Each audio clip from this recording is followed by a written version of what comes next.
What's up guys, in this video we work on the yfz450.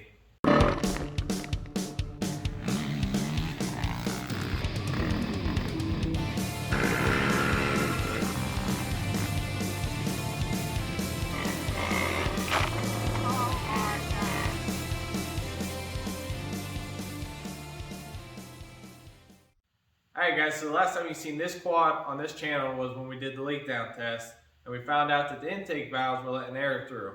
So we're going to tackle that problem today and we're going to adjust the intake valves and the exhaust valves accordingly, make sure they're inside the spec zone. Also we're going to check the time and make sure it's not throwing off. And then we got fluids to change out.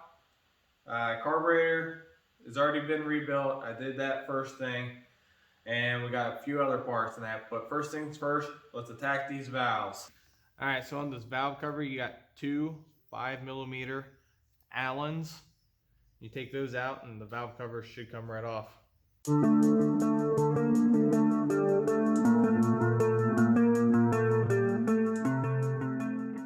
So we still have this engine at top dead center,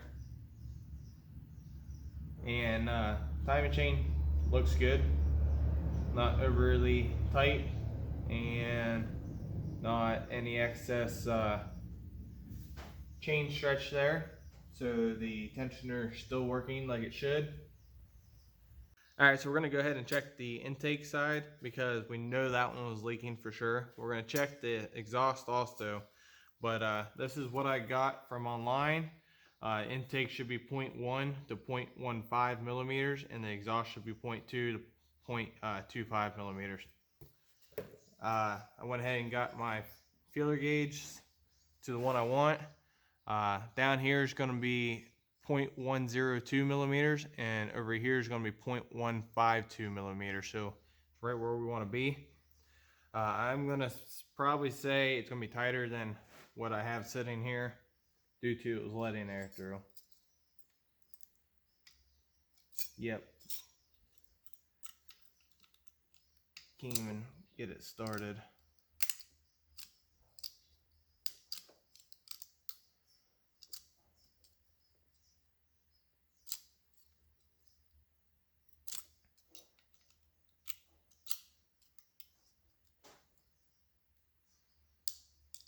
Just get it underneath that one. So we're going to change and see what it is, and then we can do our math and see what kind of shims we got to put in there. All right, so these two here, they measured to be a 0.085 and this one measured to be a 0.095. So either way, all of these need to be replaced with smaller shims that will allow the clearance to open up and hopefully be right in where we want to be. Now we're going to go ahead and check the exhaust, make sure that's all good. Okay, that goes in.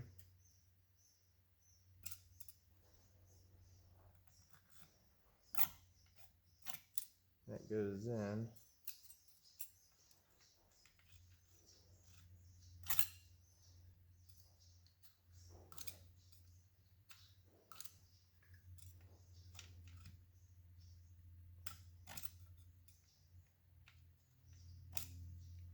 Alright guys, so before I backed off the timing chain tensioner, I wanted to make sure this was all in time. And so I pulled up a picture. You're supposed to have a dot here, and then your other dot is right there. So you have a dot right above the cylinder head.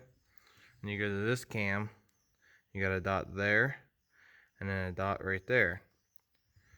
So you come over here to this one, we have our dot right there, and then there.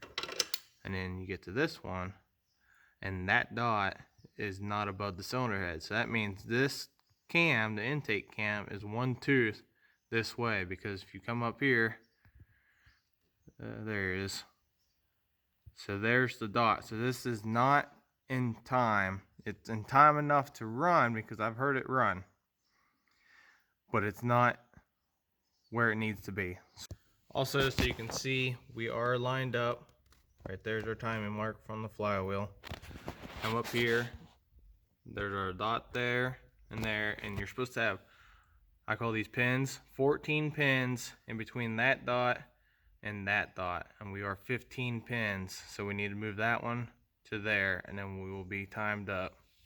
All right, so we are still lined up with our timing mark on our flywheel. You come up here, there's our one dot, and then another dot right there, and then we're 14 pins across, and then there's our other dot. So now we are timed. I'm going to go ahead and recheck the valves just to double check, and then we'll move on from there. All right, guys, I got the motor back together. Made sure the timing was still correct after we fixed it the first time, and we're good. I replaced shims on the intake and the exhaust. I went ahead and did both sides. What I was always told is a loose valve is a happy valve. So we're on the looser side, which is fine because as time goes on with this motor running, those valves will actually stretch and become longer, which will make them tighter. So went ahead and shimmed those. This bike needs a few other things, like I got a new oil line for right here because this one's leaking. The oil tank I need to pull out because there's a broken off bolt for the drain. So I need to try to get that out. Right here, we had this hooked up with this little pod. As you can see, this pod is destroyed from riding against the chain.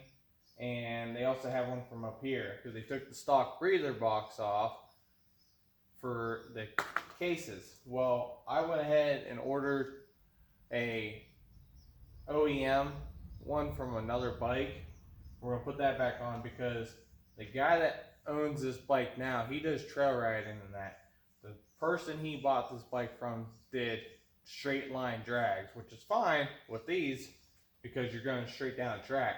He's climbing hills and that, so when I tipped this bike back to get it in my truck to bring it out here, oil started pouring out of this.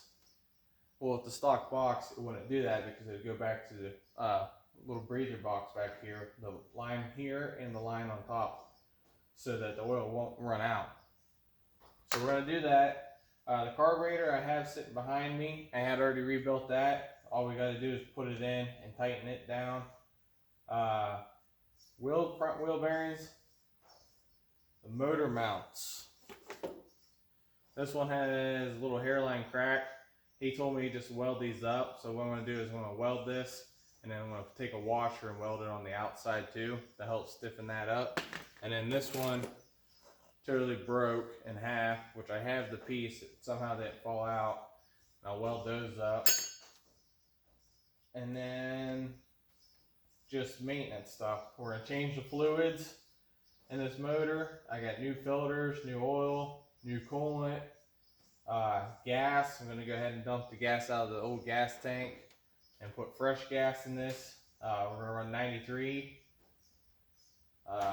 Just lube up the chain, check the brakes, and make sure there's no bolts that should be on this bike missing. So we'll check those all over, but yeah, making some progress.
oil change, changed the filter, emptied the tank out, fixed that, put the new lines on.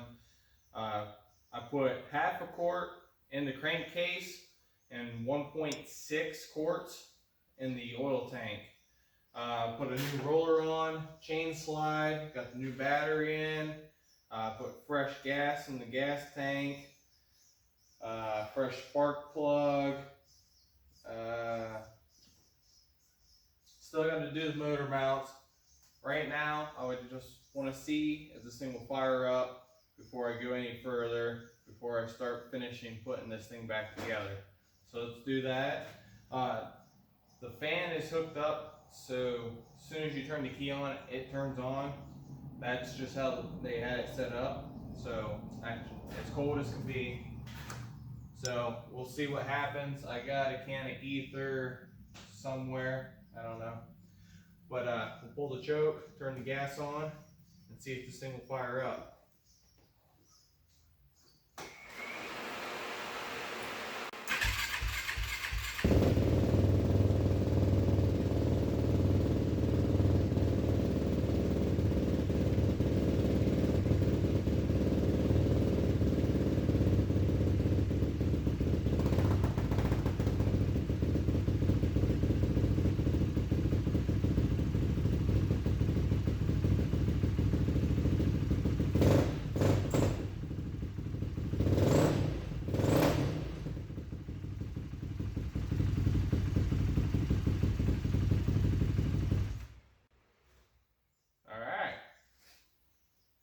That means we did something right. That's gonna fire right up.